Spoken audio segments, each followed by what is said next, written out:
Yeah, Andrew, welcome again. Hi. Again.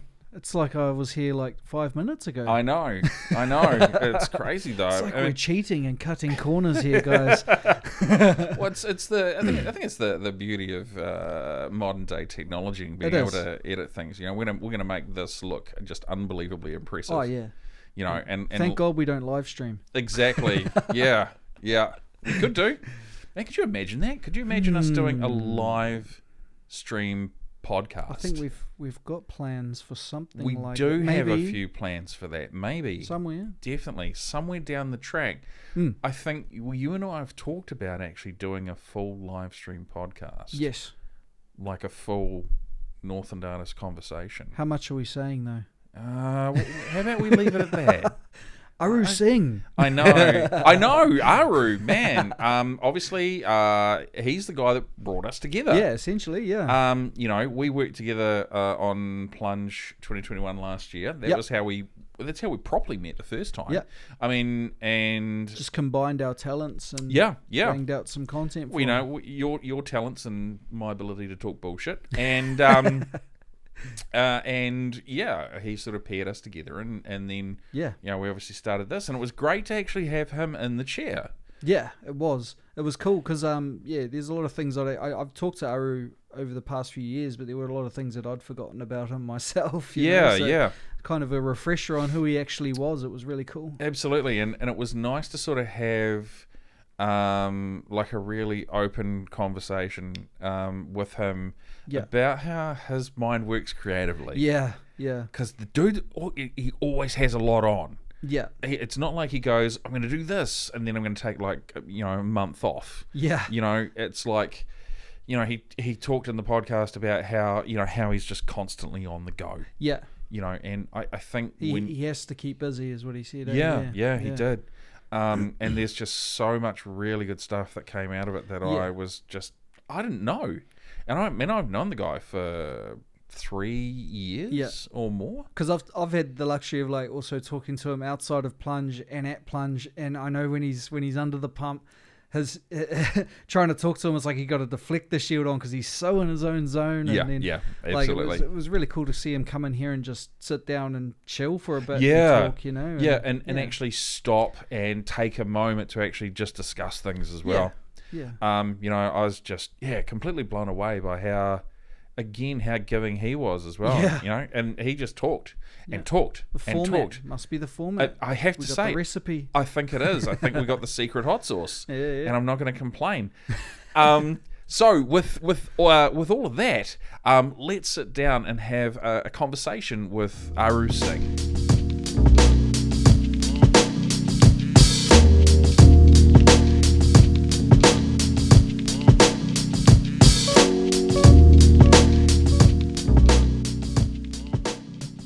Aru. Yeah. Welcome. Right. Thanks, man. Thank you very much for joining the Northland Artist conversation. Yeah, I was going to say it for you because I was like thinking he's forgotten, hasn't he? Yeah, he's forgotten his own podcast title. I get like that. Classic. Too many things running through the head, especially the conversation we have just before we started this. Right. Exactly. So, cool. Thanks very much for coming in. Sweet, man. Thanks for the invite. It's not as early as we would have liked. We were hoping to try and get you in before Plunge, but just timing wasn't going to work out that well. It is what it is. It is. Yeah. So obviously today we're going to sit down and talk about you as an artist, but we also might sort of talk about how your thoughts on how Plunge 2022 went this year, and also sort of talk about what you've got coming up next year as well, and all the other bits and pieces that we sort of go through as well, because I mean, we get involved in a lot of stuff. You do, and it's going to be great for people to sort of hear and understand the different facets that you have going on, because obviously you're a man that kind of never stops working creatively. Yeah, I think that's the problem with me, and like, is it a problem though? No, the way I look at it is like in 2019, I met a gentleman, Stuart, who's an actor on Shortland Street, and he's like an elderly man, and I had him interviewed on the radio, and then afterwards we talked about it, and he said, we're talking about what I do and so on, and then he said, you know what, you're an envisioner. Right. Okay. Yeah. Right. Yeah. So you come up with all these ideas, and you try to make it work anyhow you can. Yeah. And that's basically what it is. That's who I am. And like I come up with all these silly, weird ideas, and I try to get as many people involved to make it happen, because no man is an island. And that's how I look at whatever I do. There is me who does who does its own personal writing. Yeah, sure. Who does their own creative work. And then there's Plunge, there's a comic studio, there is the Sunspot magazine, and all the other facets that we do. It's like, it's crazy. But all it is, it's because I see, without getting too much into it, it's like basically I see it as a starting point to bring other people on so that they can carry on later. Yeah, sure. When I'm not here no more, in a couple, in a decade, 2 decades, whatever time it is, because I take everything as it comes. Okay. Because I've been through some horrific things in my past. Not in my past, but in the past years, in the decades past. And so I don't take life too seriously, and I put a lot of emphasis and importance on what I'm doing right now. Yeah, okay. And so if I'm working on Plunge, I'm giving 100%. Yeah. If I'm doing the comic books, it's 100%. And so people, that's why I'm always doing something because of that, because time is short as far as I'm concerned, because I've wasted a lot of my life, and I think if you come to the realization that, like, if you spend a lot of time thinking about the past, thinking about why me, woe me, rather than going, maybe I should try that, maybe I should give it a go. Yeah.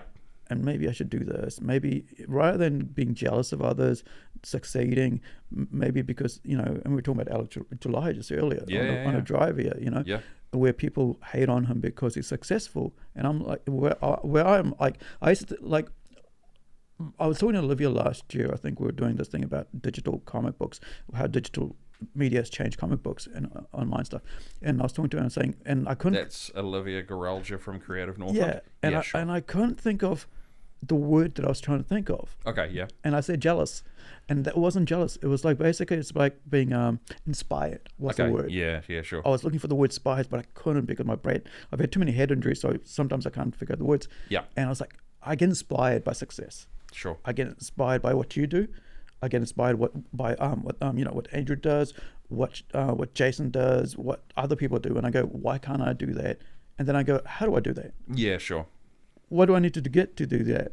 And success shouldn't be something to be jealous about. I think success should be, and especially if somebody sees me, oh, he's succeeding, it's like, yeah, but behind that, I'm going, did I make a mistake? What did I do wrong? I hope I did something right. Was it wrong? I'm always worrying about what I'm doing wrong. But people don't see that. And I think this is going to basically show that it's not just, the name's the name. The face is the face. But behind that face, there's so much going on, because I'm trying to help others succeed. Because I think, and it's cool because other people are having me succeed. So, let's get into that. Let's talk a little bit about your background, because you are a Northland boy through and through, right? Yeah. You were raised in Moriwa, and then spent sort of your formative years in Bay of Islands. Yeah. You've got your first job as a chef in Kaikoui, and then at Barge Park, and then you were at Ngāti for a little while, and then a move down to Auckland. Yeah, I was in my teens. I basically didn't have anything going for me in Moriwa, and my uncle had just been married. Yeah. And I was like about 17, and the Barge Park, basically it was Kaikoui. I was learning to be a data processor. This is when the early years of computers and stuff, and spreadsheets and stuff, and then learned to be a chef. But then the move to Auckland was crazy because I had money, and I was drinking. Okay, right. Right. So it wasn't like anything kind of like thing, but I was around all cultures. Yeah. Right. So I had a great melting pot in Auckland. Yeah. I had a Niuean friends. I had Tokalawan friends. I had Tongan friends. I had Maori friends.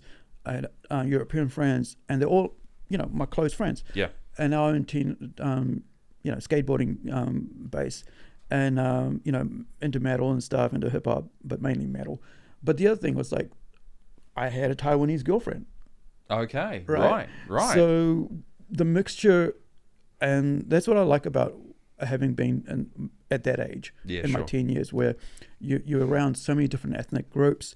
You kind of don't think about that. You just think about, hey, that's my friend. Yeah. That's my girlfriend. Yeah. Race is very, it's not non-existent. Yeah, because they're just your friends. And the weird thing is now everybody makes a big deal about it. And I think that's a problem. And so, and that, when you see people with those colors, those glasses on, as they say, whatever, it loses its value in people. And I mean, I've been told, well, you should aim this towards that. You should do that by getting more people. And I'm like, no, I just work with people who want to work with me. Yeah, that's all I care about. Are you willing to work with me? When did your journey into the arts start? Like, obviously, it's really, for some people it's high school. We've had a few guests where it's been like years or decades after high school. Were you always naturally a creative person? Were you always that way inclined, or was it something that you kind of discovered years later? Can you remember was there a moment where you were like, this one thing where you're like, that's it, I want to be creative, or is it a culmination of things? Sort of talk me through that. I don't even think I am an artist. I do multifaceted things. I don't take myself seriously in that art thing, and I get put off by people who kind of like get into their life so much.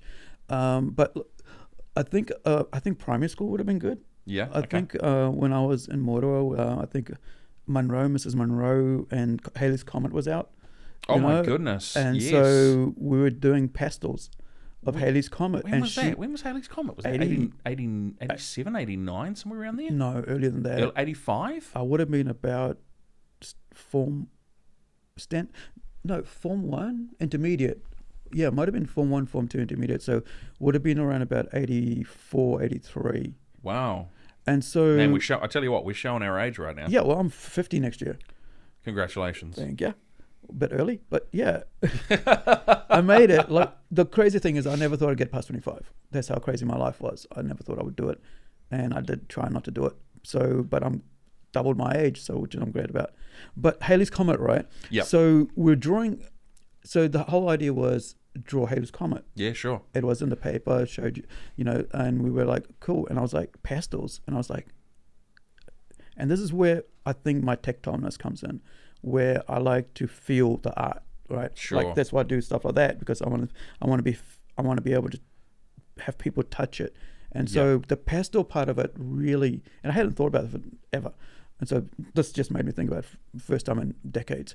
And so I think that being able to touch the art was really cool, that you could actually press the pastels into it, onto black cardboard, and the colors would come through. And then, but prior to that, I mean, we had like polka dot, with the burning into the... Oh, yeah. Wow. Into I remember pieces that. of wood. Absolutely. And I don't know, man. I'm like, I've always been like pencil and paper. And, if I'm bored, when I was in Auckland, we were talking about in Auckland, I'd be drawing like, the X-Men X, which is a circle, and the X. symbol and the X. Yeah. And so I'd be drawing that on my actual, on my pair of jeans. Yeah, sure. With the Faber-Castell, where they had this like puffer pen for fabric, yeah. right? You put I the heat remember those. on. I remember those. And so I've been trying. Man, those are good times. Yeah, I've been trying to get those pens so I could do some stuff with our own, basically draw on our t-shirts now and puff it out. But so if I'm bored, I'm there. I like to keep my hands busy, because otherwise my brain works, and I don't want to. I don't like to spend too much on my head, because my head becomes kind of on. When you're hyperactive like I am, and a bit on the ADHD side, neuroscience side, and so you either become positive or you become negative. So if I let myself not be creative, I become negative. Okay, sure. So I need to keep my hands busy. I need to be focused on other stuff. And so I tend to be, always be drawing, well, not drawing so much now, but basically writing a lot and drawing on, using digital media rather than actual pen and paper. But the other thing is like later on, like, it was like I got drawn to glass because I went to art school and the jewelry, the whole craft design. Yeah. Glass blowing, clay. But I love clay because you can cut into it, and I like cutting into materials. I like and playing with the textures, layering and stuff. And I think over time, because I used to do oil paintings as well. Oh wow. So okay. And I've given them all away. Yeah. So oils, acrylics, but I've kind of fallen onto like clay, but digitally. I'm doing digital, coloring and stuff. Yeah, I started sure. doing that. Do you find there's much of a separation between you actually sitting down, pen, paper, pencils, and actually drawing something, as opposed to sitting down with a tablet and not having that real connection? No, I think there is no divide. I think when I've actually come to that now, where it's like, if you can be so creative, I think it's if you can have. I mean, the talent is exceptional, and if you're talking about the paper and the digital, I've seen people do some amazing things with the digital, right? Oh yeah, definitely. As well as the paper, but I mean, I think it's all about tech. The whole touching and stuff. And it's like, I've drawn that, I can wipe it away and I can do that. But I can do the same thing on digital. But I think it's so much easier digitally.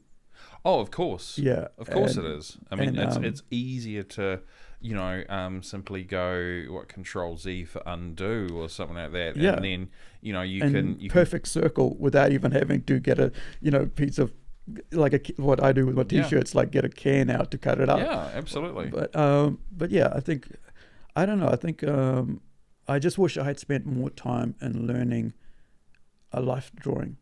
Right. Okay. I wish I'd spent more time on life drawing. And I've told that to my nephew. I said, look, do more, as much time you spend on your digital, spend on your pencil and paper. Yeah, sure. Because if you don't, then you can't be at the conventions when somebody asks you to draw them something. Yeah. Right 100%. there, then. Yep. Yeah. Like I can't do that now because you've lost that skill set. Yeah. I stopped.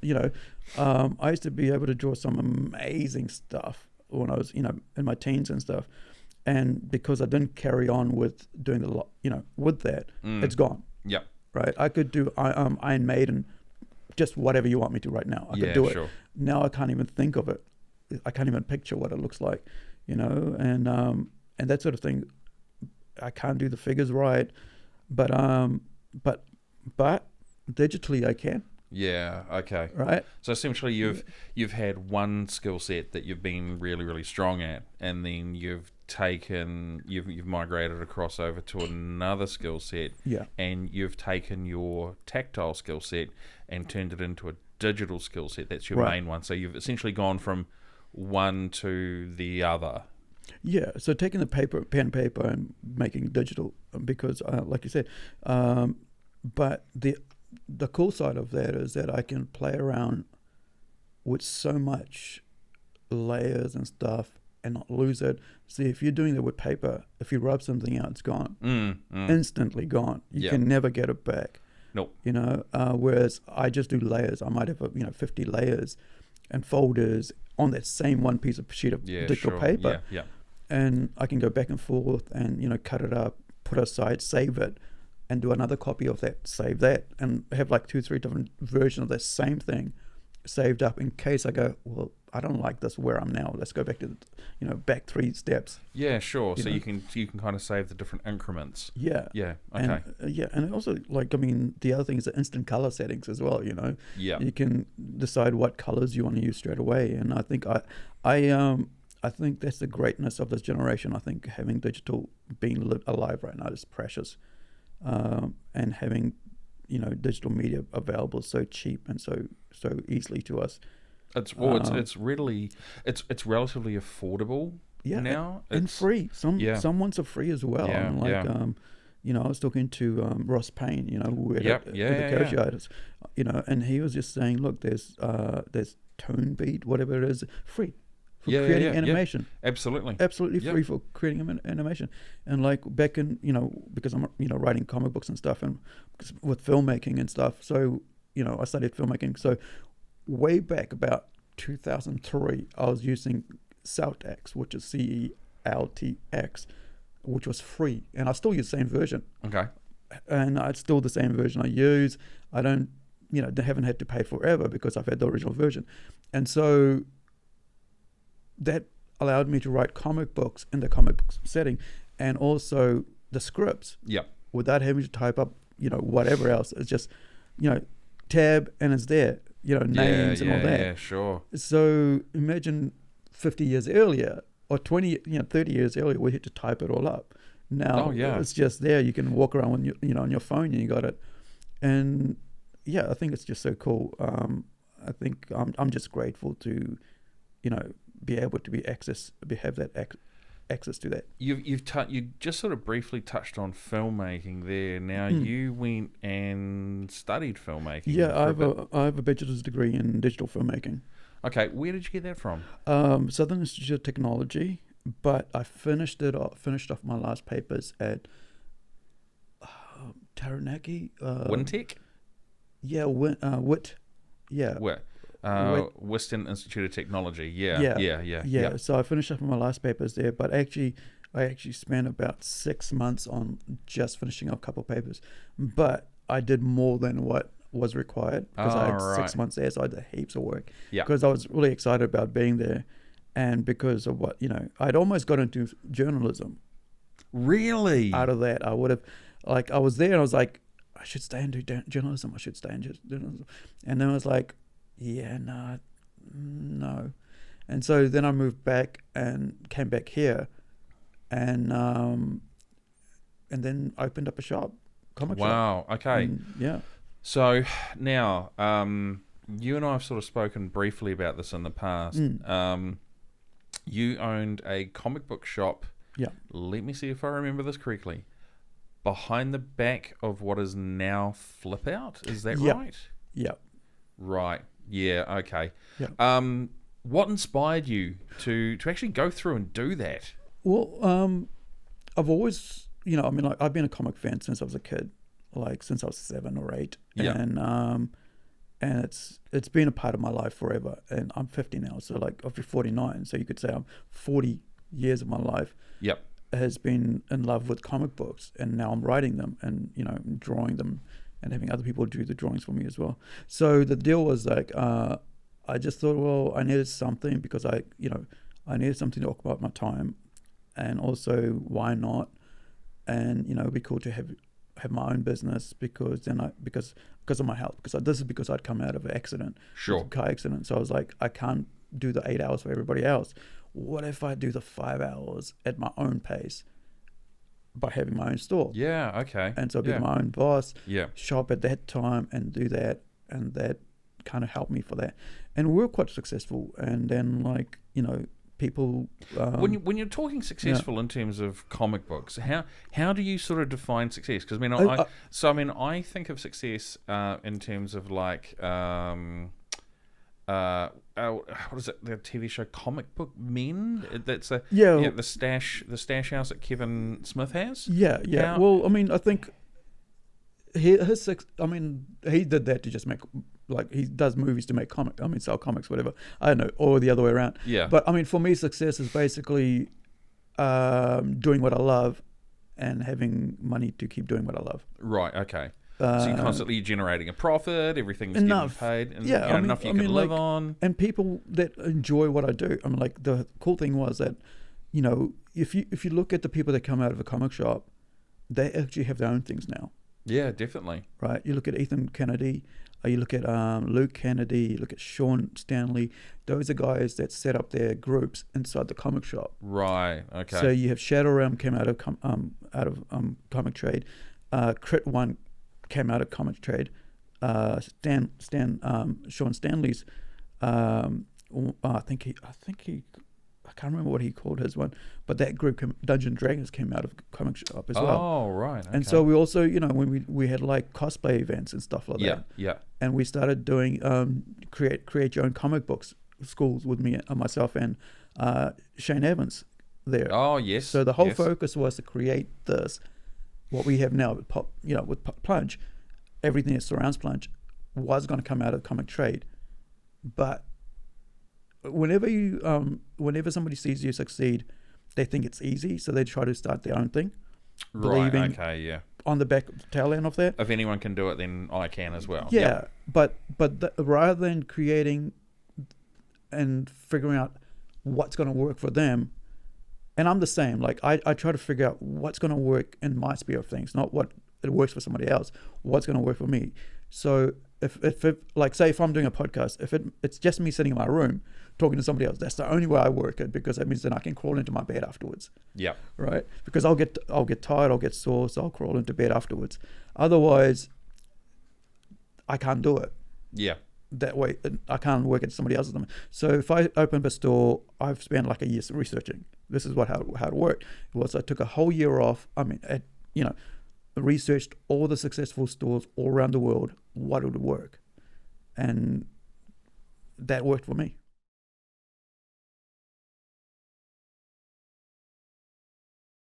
Northland Artist Conversation proudly supports 1737. 1737 are a free service that you can contact either via phone or text message. They're available 24 hours a day, 7 days a week.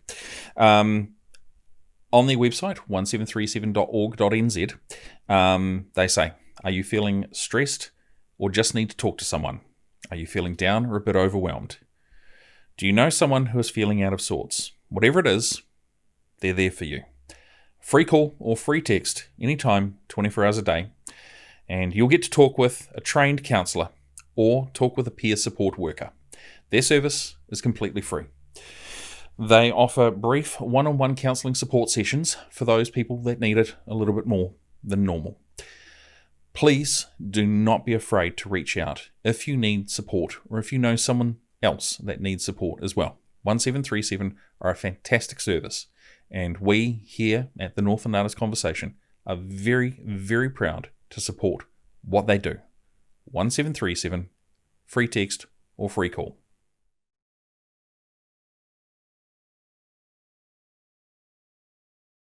So you've obviously started up this comic book shop. Yeah. Successful enough that it's self-sustainable. Never going to generate you a huge, massive income. Yeah. You're not going to become a millionaire out of it. And then you obviously find yourself in a position where people go, I like that idea. Yeah. I'm going to do that because it seems really simple. Yeah. And how did that sort of affect you and the business? When Whangarei is in Auckland. No, definitely not. There's a few million people. Sure. Whenever people try to pretend Whangarei is Auckland, that's actually a recipe for disaster. Right. Okay. Yeah. And so there's only a limited amount of people who are into what we're into. Yeah. Right, into pop culture and stuff. And so when I did my research, I knew how many people would be the business would work for. And then if you have one or two more set up, then that sort of divides the income. Well, it waters down the pool, right? Waters down the pool. And not only that, it actually distracts people away from what you're building. If you're building a community, which is what I was about. It was like, it gave me friends. Yeah, sure. Yeah. And it meant that now my friends are leaving and being somewhere else. It's like, am I doing something wrong? And then I'll find out, like, no, I'm not doing anything wrong. It's like somebody else is doing something. And I'm going, well, hopefully they research what they were going to do, and hopefully it's different. Yeah. And this is what I'm into, like, different. I like to see more, but I like something different to what I do, or what if somebody else is doing. Yeah. If you're doing the same thing as somebody else, one or both of you will fail. Right. Okay. There's no room for two things of the same in nature and Whangarei. I've seen that with when I was working as a salesperson in tiles. For 3 years I was successful, and then somebody just, counsel let somebody open up across the back of you. Yeah, sure. And we're like, you got three, 4 tile stores in the same place. Yeah. That's not very there's not good planning. Mm-hmm. And that's not actually good for business, for success of other people. And nobody actually gets out, it's like, it's chucking everybody in the same pile and expecting somebody to succeed. And then you're crawling on the back of others. That's not the way you should do things. So I'm always like, hey, do it, but do it different. Do it do it good, and do it. I mean, like that's like what we do is like we do pop culture, right, with Plunge, and it's pop culture. So if somebody wants to say set up something else, do the same thing, but do it different. Yeah. Because that means there's more people will sure. be will have fun and so enjoy themselves. How many comic book stores opened up in Whangarei and like it a wasn't competition? so much the comic book stores, or was it the pop culture stores? It was the pop culture thing, and it kind of like meant that like if we're having like a gaming event one night, yes, there was another night after somewhere sure. else. Yeah. So and then you get the fatigue, right? I was just about to say, do you get pop culture? Is there such a thing as pop culture fatigue? Yeah. Like I don't watch Marvel shows anymore because I'm fatigued out. Yeah, okay. You know, after Endgame, I was like, I've had enough. You know, and I don't do anything else with Star Wars anymore, even though I love them all. But because I'm just fatigued out, there's too much. Yep. It's like Netflix, right? How many streaming sites can you watch? Now that's an interesting conversation because, you know, how many streaming sites are available? How many different shows will people watch across multiple streaming sites? And then how much are those monthly subscriptions going to add up to be? So what New Zealand's got, what have we got? We've got Hulu, Netflix, Hulu, Lightroom, Amazon, and Amazon. And then you've also got you've obviously got Sky as well. HBO. Yeah. Who else? Amazon. Did we say? We said Amazon. Yeah. Disney Plus as well. That's another one. Disney. So let's say that there's 5, right? And on all 5 of them, you like a handful of shows on all 5. Now, let's say they're all $10 each. Yeah. All right. So they're between 10 and 15. That's $50 a month. Yep. Right now, and here's the thing. Like, so this is something I didn't think about when it comes to Plunge. Inflation right now is, you know, and the cost of everything. Yeah. And I didn't realize, but that affected Plunge as well this year. So, but like when you look at the streaming sites, I'm like, nobody's got that much time to be watching all of them. No. So, like, even me, I'll plan out like watching a show in the weekend on Saturday. I'll spend like a Saturday just watching movies, just vegging out all week. So I'll do stuff. You have a binge. Yeah. Saturday's the binge day. Yeah, and then Sunday will be work. For 6 days, I'll be working hard out. Yeah. And then one day I'll just be like, just slack off. But so, and then you look at everybody that's working all the time, right? Yeah. You know, they don't have time to be paying money for stuff, and that's why, like, I mean, you look at Netflix, lost billions because they came to realize that, you know, people are not in the pandemic mode anymore. So that was what successful then, and now, you know, fatigue is setting in. Yeah. And so obviously there's other factors as well. Yeah. You know, and you know, we can we can only speculate. Yeah, and on I think things as well. And finances. I mean, like, people are really tough, having it really tough right now. Yeah. And so, you know, I think at the end of the day, if it's good business to do something, but do it different and do what's needed. Which is what you were doing with the comic book shop, right? Because there was no wanted comic to do books. something really, really. You want to do something unique. Yeah. And you want to do something that was different and innovative. Right. Because there was nothing here. Yeah. And I was sort of like, why not? I mean, I'm into comics. It's been my whole life, so why don't I do this? And then the other thing was the guys came and said, hey, can we play Yu-Gi-Oh here? I said, cool, go do it. I'll bring in the cards. Okay, can we do Dungeons & Dragons here? I go, sure. Yeah, there's room. Do it. Yep. And so that kind of built up. And that's the building of the community, right? That's it. Yeah. And so the community still survives. Yeah. You know, we're about 2014. Was that 8 years now? Something like that. Yep, 8 years ago. Yeah, and so their guys are going strong. 60-member people, some of them, you know, still going hard, and that excites me because it means when I came back, like I had a blue period, right, for 2 years, because when you have something you put your heart and soul into, and then having to shut it down or go bankrupt, it just killed me. Right? Yeah, sure. Emotionally, it just depressed me. So for 2 years, I was totally depressed. I didn't want to see anybody. Didn't want to have to do anything. And just walked away from it all. And then when I came back, I just, you know, in 2018, I was like, I need to change the way I think. I need to let go of all that crap and, you know, and be at peace with things. And TED Talk. Right. TED Talks. TED Talks. 6 months. 6 months of TED Talks. Wow. Yeah, man. TED Talks are amazing. And I was just like, I would go in my, I would go into the bathroom and I would silent scream because I was so full of anger and frustration, and I couldn't figure out, how to deal with my ADHD. Yeah. I didn't know how to deal with like pent up anger and frustration because shit has happened, and so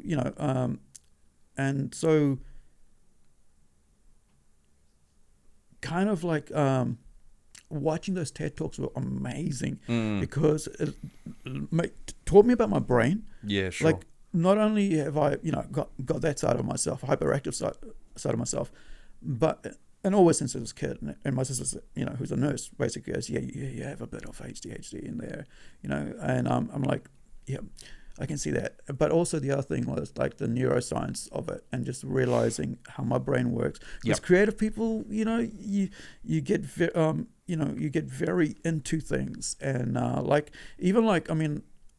would be lying down, and suddenly I'll move into like a negative thought, and I was like, yeah, I shouldn't be thinking that. Let's do something. Let's do something else. Because you can really, because that's the thing with creative brain, is like you become creative on the negative side as well. You just let that roll, and you're like, no, you better catch that before it does it. And so watching TED Talk really taught me how to take control of my brain, and so you obviously had, as you said, your blue period. And you've obviously been very, very open in talking about being on the spectrum. Yeah. Your 2-year period, you're in depression, because essentially this amazing idea that you had has now suddenly got to end. Yeah. Prematurely. Yeah. And you've had your couple of years where you've been down, bit of a funk as well. Yeah. It's crazy. And you're coming out the other side now. These TED Talks kind of help you understand who you are as a person. Light bulb goes off. Right. And where does that light bulb sort of take you?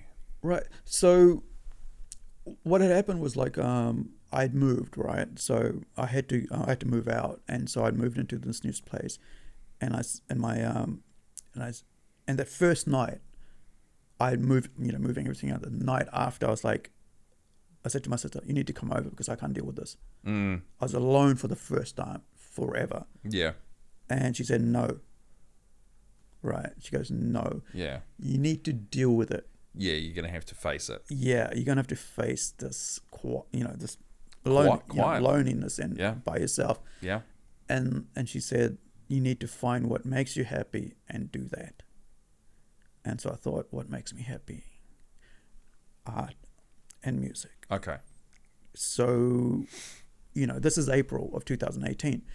And so I've basically had already, at that time, I'd started going into doing stuff like in town, like doing the, like with Mike Boter, doing stand-up, learning how to do stand-up comedy, doing theatre sports. Just came out of it, and I thought, get back into life again. Yeah. And so I just sat down and went, I need to, And then I think it was a couple of months later, I met Henu, and now Henu's from Creative Northland. Creative Northland as well, Henu right? Roteho, if I remember right. But her full name, sorry, but Henu from Creative Northland, and we had a quick chat outside while I was having a smoke, and it reminds me I'm like 7 months smoke free. Congratulations! For the first time in a decade or so. Very cool. Well done.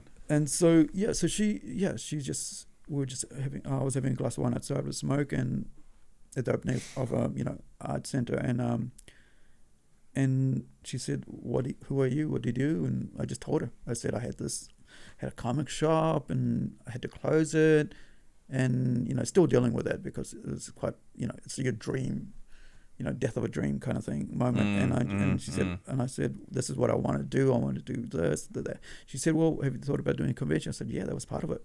Yeah, sure. We'd already started a comic school.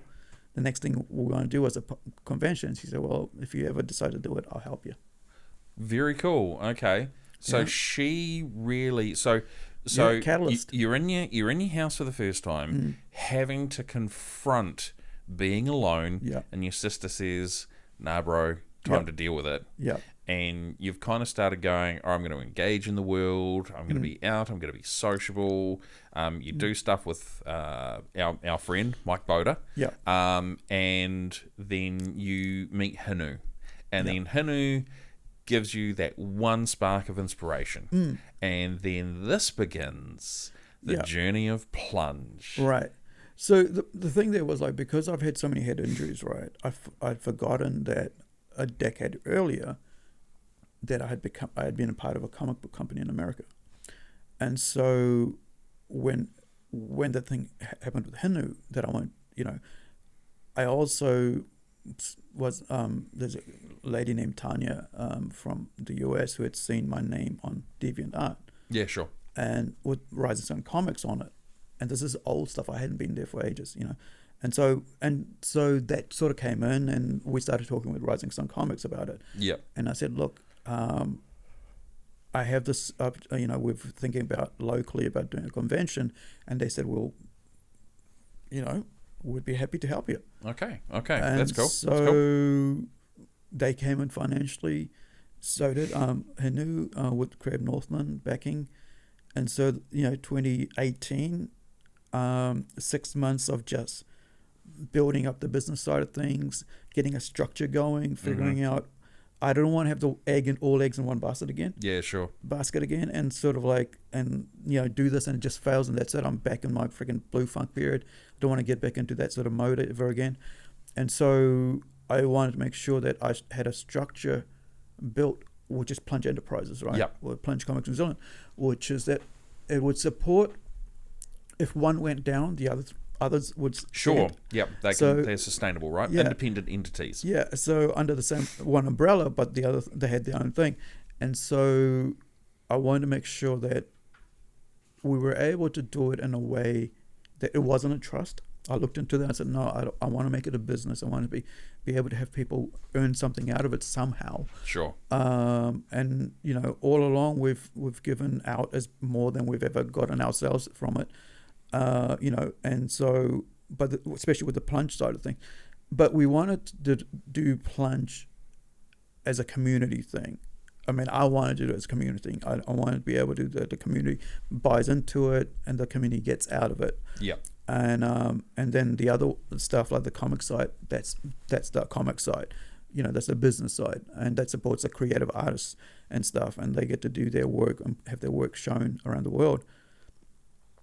And then then you get the magazine, which is Sunspot, and that's to promote artists and stuff. And so there was that sort of thing. It was like community, creative, promotion. Those are three elements.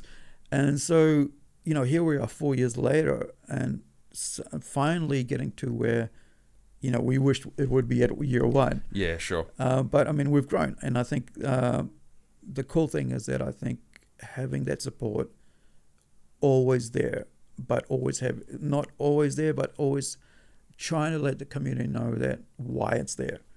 It's not, it's not because there's not, like 7 months of the year we're working on it, like myself and Jason. Every week we're basically discussing what we do, who we do, how do we make it better, what do we need, who do we speak to, why we speak to that person, are those people going to support us this time, how do we fix if there's any issues, and that's 6 months. Yeah, sure. And it's a long time. 6-7 months, yeah. It's a long time. So you get into it, and you're always emailing, you phoning, and that's the side people nobody sees, right? They see just a day. Most people just see that day. 90% of the people just see that day on Saturday. It happens they for 5 see the hours. end result, hey? Right. Yeah. And it's good that they see that, because that shows that if it works well, which it did this year, and it has in the past as well. But what I mean is, like, this year, it actually felt like it worked well. Yeah. There was a sense of success to it, and having something like ZAM get involved, having the Advocate sent someone over to do an article about it, because they saw that it's here to stay. Yeah.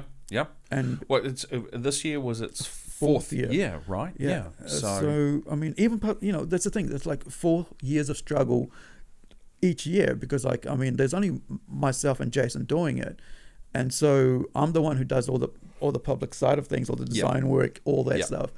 Everything else that you see publicly, that's me doing.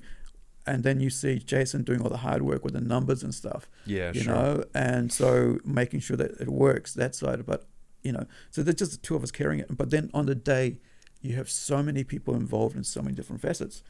And then, you know, like with yourselves, like, you know, you guys you work that whole time, making sure everything worked, because then that's something I don't have to deal with. Mm-hmm. And that's the cool thing about what we do, is that with Plunge, is that everybody knows what they have to do.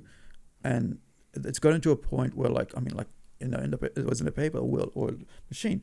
That's because those guys have gotten used to it after 4 years of doing it. Yeah. They know exactly what to do, you know, and I can just say, hey, I need you there this time. Can you get your boys there this time? Like with Ethan, right? I said, hey, look, I need to have the guys at 8:30 there, so that when we get the tables there, they can get ready to put it up. Mm-hmm. Because then by this time and this time, and so now it's like that's how we'll do it from now on forever. Sure. Yeah. Because it's, you know, because those guys work hard. I mean, like, you know, you only see my name and my face all the time, but like they say, behind me there's a whole lot of other people. Oh yeah, all the time, yeah. You know, and look, it's certainly no different from this endeavour as well. Yes, I am sitting here talking with you. Yeah. But that doesn't mean that I don't have Andrew, who's my co-host and editor, or Rocky, or Marino, who does all the communications, or Kat Tasker, who does all of the social media stuff.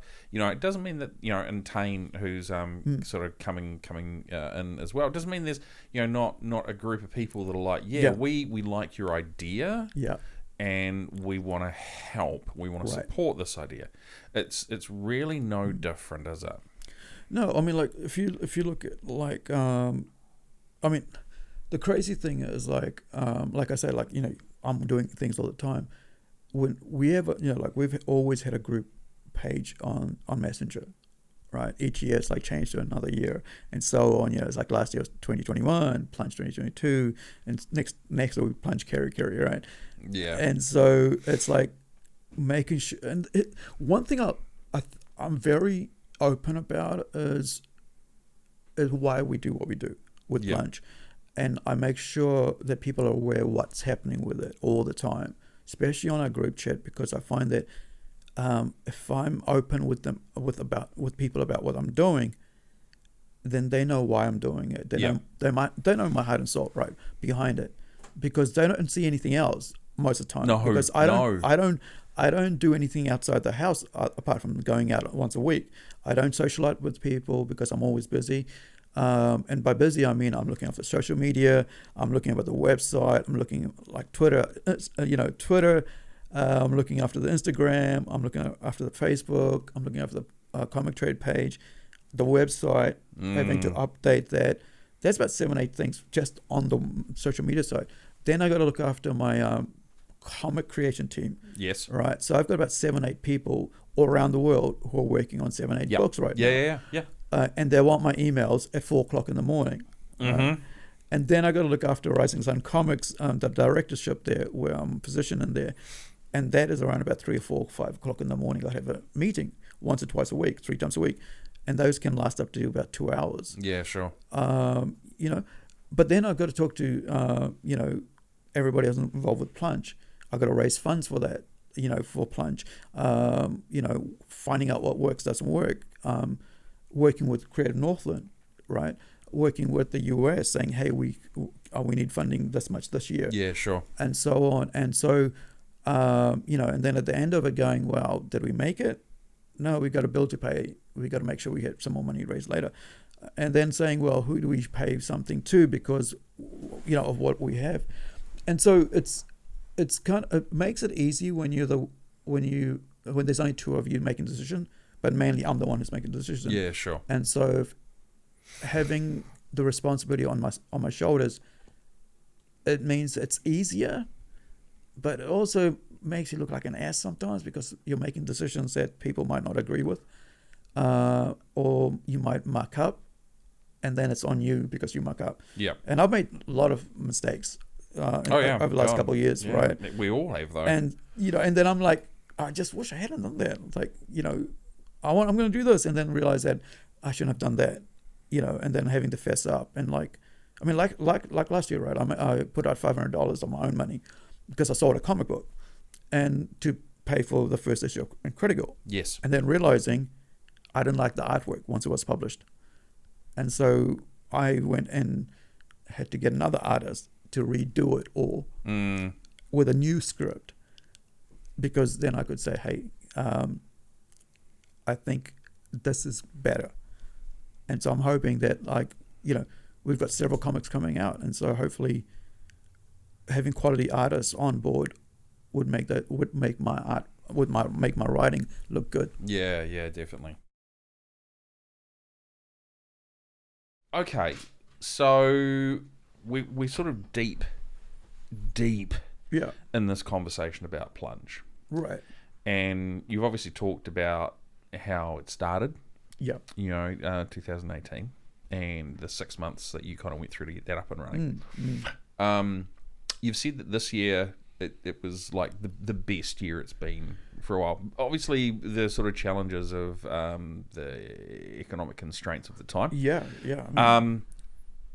Overall, what are your thoughts on how it actually went in general this year? I think it was a success for everything that it worked, except for financially. Right. Okay. Apart from financial, because if you look at that's what I mean. So there was you had the weather, you had the Well, yeah, the day before sickness. was terrible. Day before was terrible. Whole week of it, wasn't it? That was just a week of rain. It was not pleasant at all. But then we had the same thing last year. Right. Last year, if I remember rightly, we had the morning of hosing down, and then sun came out around about 9 o'clock, and then it was just we shall now provide you with sun. Same thing this year, right? Same thing this year, yeah. Beautiful, from start to end, it was just beautiful sunny day. Yeah. And but the numbers didn't work. So but the success of it was that everything was run so well, and it was just, I think, just everything, the economics. Yep. Right. Yep. We're talking about streaming sites, right? People getting rid of the streaming sites just because of that. Yeah. Petrol, groceries. You get hit on everything right now, and so I don't, blame people on not coming because of that, because that's just normal things, and I think that sort of affected us financially. Yeah. But I even despite that, I think it's a success. I think it's a success because I get random people are telling me it's a success. Yeah, cool. And kids enjoyed it, and I am we want to move to we're going to Kerikeri, right? Because we got invited there. Cool. So, let's talk about Kerikeri then, because obviously next year. Next year. Right. You've got Kerikeri. Now, if memory serves me correctly, that is happening on Waitangi weekend. Yeah. Well, basically at the moment, I got this coming week because I took a week off to to settle my brain down and my body down, so I hadn't done any planning. So. With that. So this week I'm basically going to be making all the calls, getting my dates confirmed and saying this is what I need. Because last year we already researched all this in the last 6 months. Yeah. Where we're going to have what. Just making, and I've already said to pencil us in. And so hopefully with Kerikeri, I think it's Tanner's Event Center or something like that up there. Yep. And so we'll be, doing it there. But the other thing was I found with 116 we've got the kids in a separate room, and it kind of feels a bit closed office, and it always gets full, and so I want to make it. We need to get to a bigger venue or a more open venue to allow the kids to be into. Yep, sure. So the Kerikeri one with Turners looks cool. If I can get the same size for here, I don't want it too big. I don't want it double the size. Because I don't want to make it too open, because I don't want to lose the community aspects of it. There's a certain thing that I just want to, have people be close enough but I also want the kids being involved as well. Yeah, now, sure. I don't want them in the room because I feel like that doesn't allow adults to get involved with the activities that are there. I want a bit more openness. What I mean by that is I want parents being involved with the kids, being in the room when there's no space for them. Because I enjoyed watching parents sitting down with their kids, making, coloring in and stuff, and making badges, cutting up. Yeah, definitely, man. That was cool. Absolutely. But that meant that there was space taken up for other kids. Yeah. So I needed to be make it a bit more roomy for everybody. And so straight away afterwards, I talked to Ethan. I talked to I talked to Lynette. I talked to Jason. I talked to Luke. Straight after we were cleaning up, I said, "Well, what do you think about this year? I want to move to another venue. Which one do you think we should go to?" And Luke said we should go and check them out. We should actually go there physically and check them out. Yeah. And I said that's a great idea, because we can look at online and see what it looks like. Yeah. But we need to actually, he said basically go in there, map it out, step in it, figure out where it fits in. And I said that's great. We should do that. And this is the side of people being involved with the brains of people involved with this, the geniuses of other people involved with this, that I take on board, and it's like regurgitate it and make it mine, but in the sense that I get to say, well, yes or no. Yeah, the final call sits with you, right? Yeah. Right, but I take their ideas on board because I think they're smarter than I am, because they see things I don't see, and a lot of things that we do at Plunge isn't my ideas. They're ideas that I basically listened to from other people. Yeah. And then just said, yeah, I think we should do that. Or I said, no, not this time. Maybe next time. Sure. Like last year we had councillors going, you should go to Forum North. And I said, I don't think my guys are ready yet. Because in that saying that, it's mean I'm not ready yet. Yeah. I'm not ready to take that, because I don't want to take us to a huge venue compared to 116 and then not succeeded it. Yeah. Because I mean, if like we had this year, like low numbers like we did, and we go there, we won't be able to survive another year after that, because we'll just be paying bills. Yeah. So sure. I just wanted to make sure that everybody's energies was in the right like brain patterns, thinking about the same thing.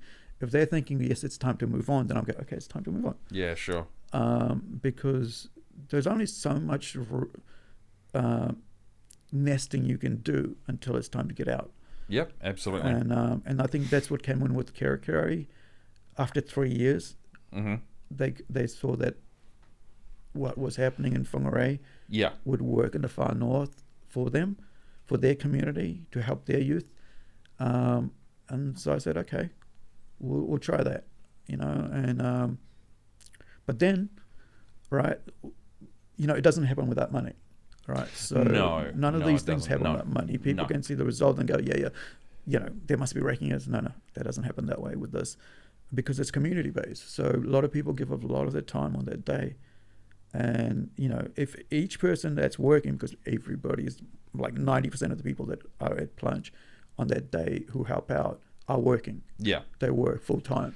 Yeah, so absolutely. They need to earn a living. So especially those that are more involved, And so I think when people look at it, people should look at it like that. That yes, this is because there's people giving up their time, but also if they want this to continue, they need to buy into it, right? Yeah, absolutely. Okay, you want us to come to Kerikeri? Well, you need to support us in Kerikeri. You want us to do in Whangarei? You need to support us to do in Whangarei, because everybody is giving up of their time to do this because they believe in what's happening is good for the community. Absolutely. So, heading to Kerikeri and then Plunge next year as well. What are the sort of the long-term plans, or because you've called yourself earlier on, is it an envisionist or a visionist? Yeah, envisioner. Envisioner. So in your mind, you've had 4 years now. Right. Each year has been subsequently more successful than the last. Right. Maybe not financially, but in terms of outreach, community support, and engagement, and those sorts of things. So what is the next evolutionary step I that think, you see?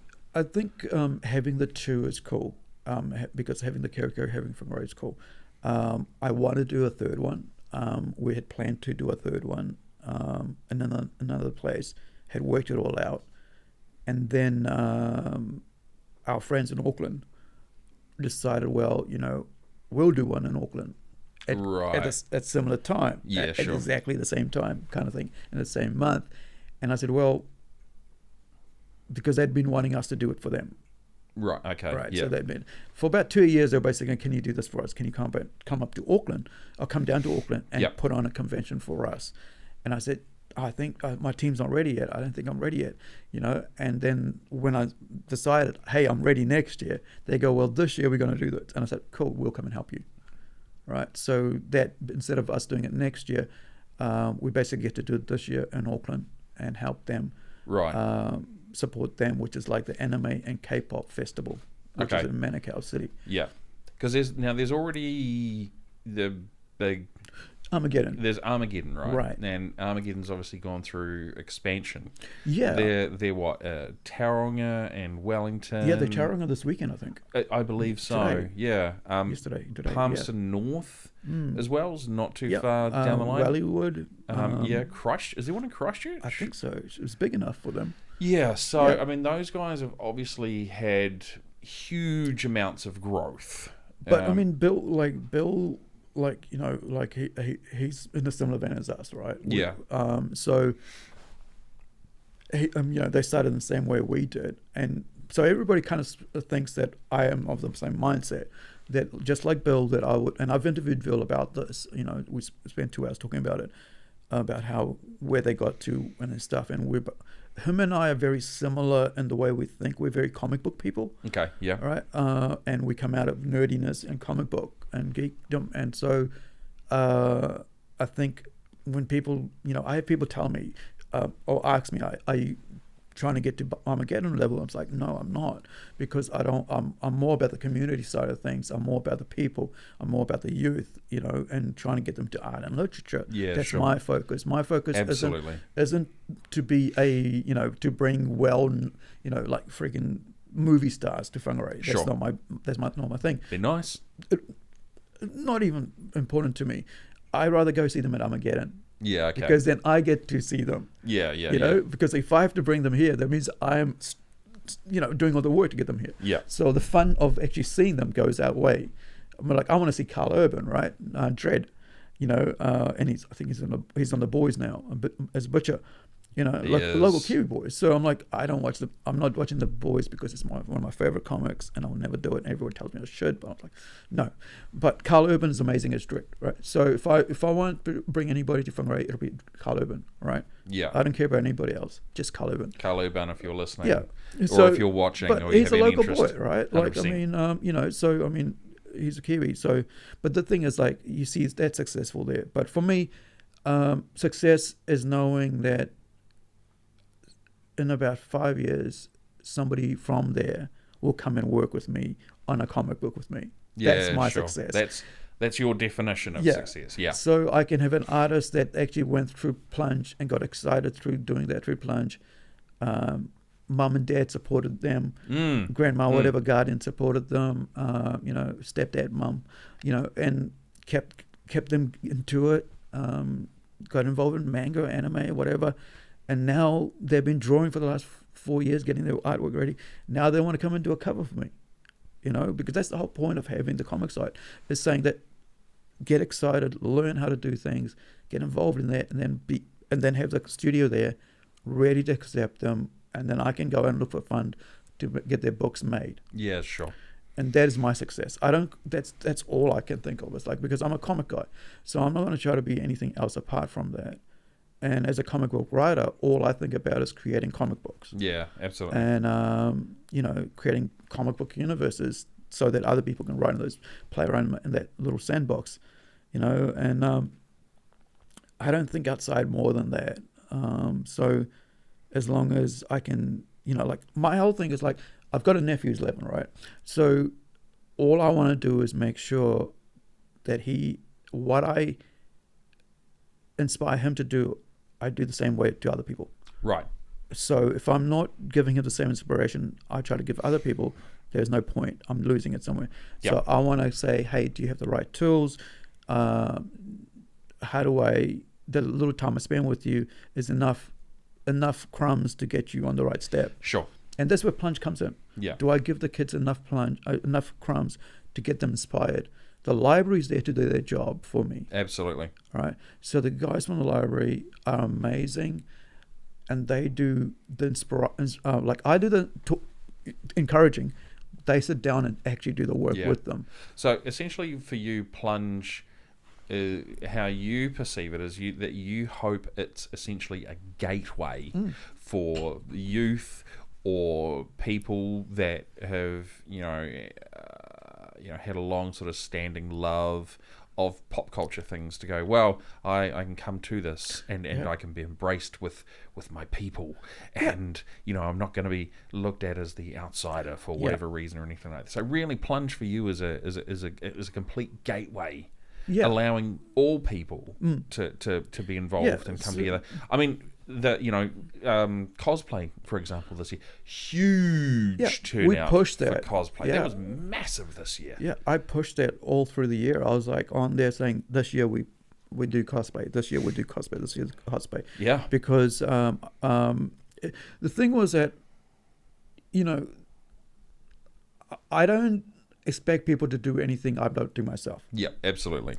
And so if I'm dressing up, then I can expect other people to dress up as well. Yep. I'm kind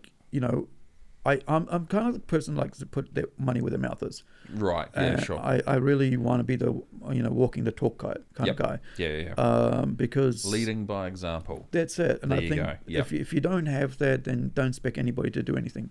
If you're not doing it yourself. And so when I was talking to Hinu and about this, and especially Olivia as well, it's like the whole point of Plunge is literature and art. Yeah, sure. It took me a while to get to it because I thought it was, at the start I couldn't figure out what I was trying to do with it, and then last year it settled in and said, why I'm doing it is because I want to get kids into art and literature. Yep. That's it, and it's a pathway.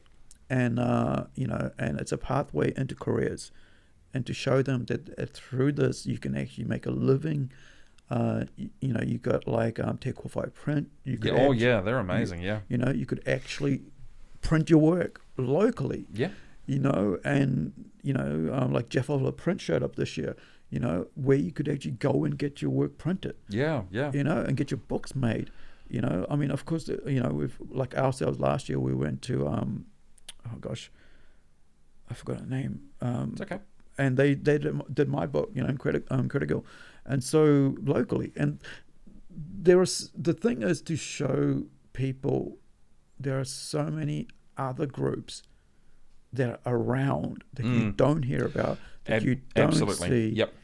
And like what you guys are doing as well, showing people the artists that are in the community. So we kind of like the pop culture side of things, showing all these other groups that are already here, but they're not so vocal, and so you don't hear about them. You don't see write-ups about them. Yeah. But when you come to Plunge, you go, oh, yeah, and the job of those people that are there with their stalls and vendors is to do the job that I can't do, which is to invite them into their groups. Yeah, sure.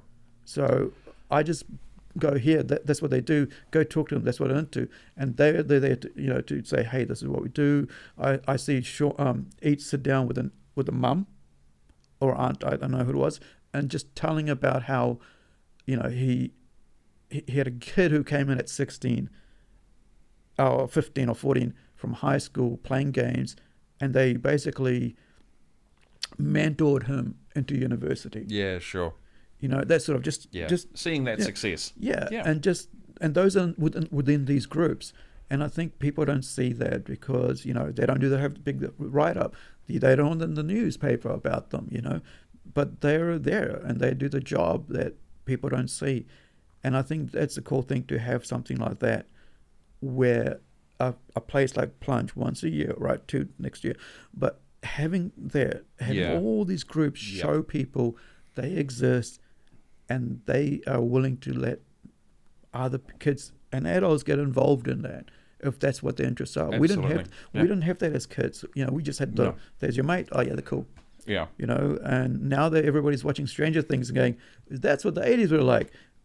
Sometimes. Yeah, I don't recall there being like too many monsters, but but I mean, definitely cassette tapes and stuff like that. Yeah, but there wasn't no you did have the division between the nerds and the things. Yeah. But and it was pretty hard because if you weren't into sports, you were nothing, and so but now it's like if you're not into pop culture, you're nothing, and I'm like that's kind of a little sad as well because it doesn't have to be that way. I think pop culture is such a cool and open thing. It's always been open. I don't like the idea of people thinking that it's like it's been closed off or it's like negative things happening. It's actually, when you look at it, people are like-minded. You get challenged about what you think about Star Wars, or if you don't know your knowledge about that. I've never I'm not a nerd. I don't I have a bad memory, so I don't remember shit. Yeah. So I just call myself geek. I love everything about pop culture. I have toys from Monsters Inc. Right? Oh yeah. Right, to all the way to friggin' to Terminator figure. Yeah. Right. Absolutely. Because I'm just into that. Yeah. And I like the excitement and having colorful things around me all the time. Definitely. Joy. I mean, I think having kids enjoy the joy of being at something like Plunge in Whangarei, right? I mean, long may Plunge continue because, as I've got my son, he's 10 and a half. Yeah. Man, this was his 3rd year. Wow. So 2nd year working with Dad behind the scenes. But, we went the first year that we had, and then this year and last year, we obviously did behind the scenes work. But, he's gotten so much out of it. And, he's becoming a creative person himself as well, and that's if you can help in any way sort of impart any type of that knowledge or information or power into even just one child, that's success. I mean, we always talk about the one child, but behind that one child is the whole family. Oh yeah, definitely. And the friends that come with that child and all that. And I think the great thing is it was weird. Okay, so I'm at home trying to order, get a whole bunch of anime stuff. Yeah, sure. And so I'm looking at this one toy, and I'm thinking, oh, this would be cool because I'm sure there's somebody who would like that there. And Jason goes to me, but we are a family event, aren't we? And I'm going, yeah. Yeah. And I go, then we're not getting it. I go, yeah. That's it. Yeah. So that basically, that's the understanding that we are a family event. Well, and that's it. It has to be a family event. And from go to woe. Yeah. Yep. And we're not going to, the whole point is that we don't want to have anything aside from that we want to be able to open to anybody, mum, dad, grandchild, and we want to make sure that the whole family enjoys themselves. And I think we did a good job of it. Couldn't agree more. As someone who's been 3rd year now, it's been great to see the evolution of it continue, and long may it succeed. So I would like to thank you for coming in today, sitting down. For me, this was a lot more of an open podcast than I think I was anticipating, which is great. I mean, I'm sure you've probably felt like you rambled, and that's okay.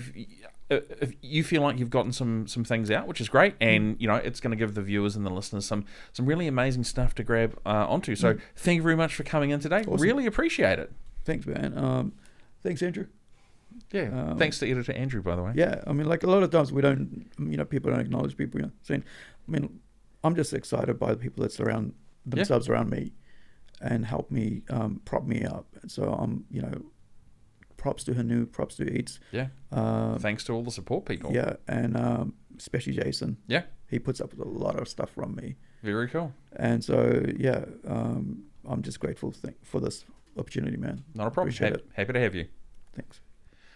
Wow, Aru Singh. Yeah. So good. There was so much really cool stuff. Yeah. takeaways for you. What did you get? Takeaways for me, it was just I don't think I comprehended how much he puts into Plunge. No. For me, it's just kind of like a show up on the day and do our thing. Yeah. You do see everything going on, and you think, wow, that's really well put together. But for him and Jason, and to kind of solo that as well, they obviously have a good team around them in that as well. Yeah, they do. But to take on the bulk of that responsibility and that planning, they do really well. I know, and he talked about this year being the first year where he could let go a little bit more. Yeah. As well. And I definitely picked up on that this year too. Yeah, you could, eh? Yeah. There was definitely a vibe where he'd surrounded himself with enough people that were good at what they did. Yeah. That he could just be like, cool, well, I'm going to step back a little bit and I'm actually going to enjoy it. Yeah. Yeah. Also watching how his mind works. Yeah. It's like idea here, here, and then how he kind of strings them all together. It's just, he talks about how he's got to keep his brain active. Yeah. And that became apparent. Yeah. You can, because, he bounces from topic to topic so easily, because in his mind they all link and flow. Everything's weaved. It is. And just I felt the whole conversation with him was just like a story where you were going on this journey of, much like life, you don't have a I am born, I die, everything's kind of flat. You have all of these ups and downs and highs and lows. And boy, he's had some, like, to kind of go through that kind of car crash and then continue on and grow as much as he has. That's crazy. He talks about the blue period in his life as well, which I had no clue about. Then he talks about how he sort of dug himself out of that, and then how one conversation kind of turned everything around for him. Yeah, as it sometimes does, Like, exactly. I've had conversations like that before myself. So and here we are. Exactly. Strange how it works. And I think on a personal note, I would like to thank Aru for actually pairing us together, because if that hadn't have happened, this wouldn't have happened. No, for sure. So cheers, mate. That's awesome. Very cool. So where can people find Aru's amazing conversation? I've got to keep the tradition going. Oh, here we go. The magic handy dandy notebook. For visuals, you can find us on YouTube, Facebook, and Instagram at the Northland Artist Conversation. For audio, you can find us on Spotify, Apple Podcasts, and Google Podcasts, which is also the Northland Artist Conversation. And if you're an artist in the region, or if you're an artist from the region and you want to come and sit down and have a chat with Mark and the crew, our email is hello@northlandartistconversation.co.nz. Absolutely. And if you are someone that has been watching for a while now and you've thoroughly enjoyed everything that we've done, whether you've watched it on YouTube or you've heard it through any of the podcast platforms that you do, and you want to give back a little and support us, we also have a Patreon page. And you can go there and search up Northland Artist Conversation. And we have two tiers there. We have the first tier, which we call a cup of coffee, which is where you can donate $5 a month. And we have a second tier, which I've lovingly called Coffee Addict, and that's $20 a month, and that gives you a few extra perks as well. Now the dollars are in Australian dollars, because you don't get the option to select a New Zealand currency, so Australian dollars was the closest I could find. So just bear with that as well. But it just helps us grow. It helps us continue to build. It helps us do things like get new gear and all of those sort of things, which really, really help us as a team and the product that we put out for everyone to see. And it's the support and love of the artistic community that's kind of really kept this going. Yeah, the response is crazy for only having just started. We've had our 6 podcasts and the engagement's already coming through. It is, and I couldn't agree more. Sort of diving into some of the stats, you can actually see, what did I see?